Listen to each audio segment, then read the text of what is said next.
Hello, this is going to be a really quick video on how to lube the center rings on a 4x4. So the only reason that you would want to do this is because if your cube, your 4x4 is making some squeaky noises, a lot of the times it's squeaking because of the center rings. So what that looks like is this right here. So how a 4x4 works is most modern 4x4s will have this design where it's a locked center column right here, and around it is this rotating ring. And there's a lot of friction that happens on this ring. So I don't know if you can kind of hear that, but there's a little bit of squeaking there.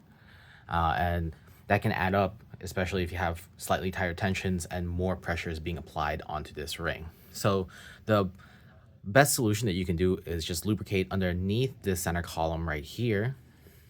And you can use pretty much anything other than DNM.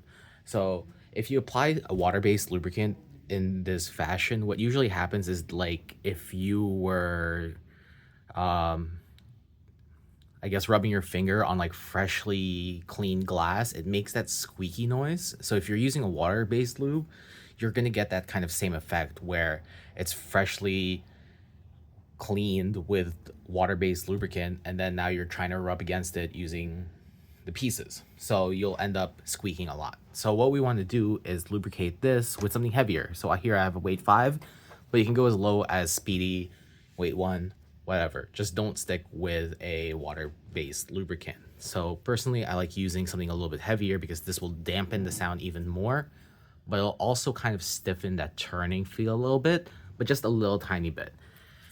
So syringe type lubricants are a lot easier to apply because of the needle tip.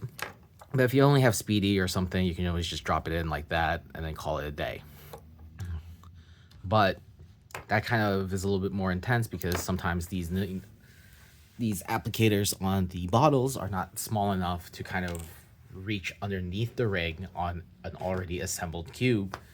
So we want to go ahead and use a different lube. Weight 5 works really, really well for that.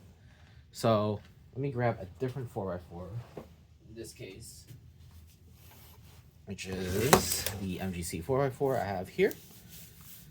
And I'll show you how to do this. So there's two ways to do this. One, you can just drop it from the top. So here we see that center assembly.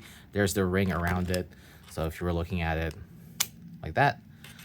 So you can either just drop it from the top here and then work the lubricant around like that, and just kind of just try to get it in that gap or around that gap, and then just work it around, and eventually it'll make its way underneath that column. But if you need a fix really fast, you might actually just have to take out a couple pieces and do it like that. So I'll go ahead and demonstrate that, let's say with the orange side. So what you can do is you can remove an edge and a center like that. And what this will do is it'll give you a little bit of play to kind of make a gap underneath that ring. You see that? And then from here, you can apply the lubricant into the gap directly. So it's not like a really, really big gap that you can just stick the syringe underneath it all the way. If you want that, you're gonna have to take out a little bit more pieces, especially this small internal right here. Because once you take out that small internal, you can actually go ahead and push this even larger gap will show up right there. And then from here, you can kind of apply your lubricant through that gap. And we're just gonna move it up and down to kind of get it underneath there. And that's how you would do it. But if you really, really, really want to get it underneath there even faster, take out a few more of these internal pieces. And then you can drop this down even more. So here, I'm just going to take out this entire layer like that. This will now drop down completely, and then you can access this ring even easier for a liberal application of lubricant in that ring. And then that should prevent noises that is originating from the ring. And then from here, you would just kind of repeat that from each side. Personally, I prefer the drop-in method where the cube is still all together. You just drop it in the gap and then work it in. It will eventually fix itself, no problem. So you don't have to go through the mess of reassembling the puzzle once you lubricate the ring. So This is the difficult part about doing it this method. Yes, you can apply it more liberally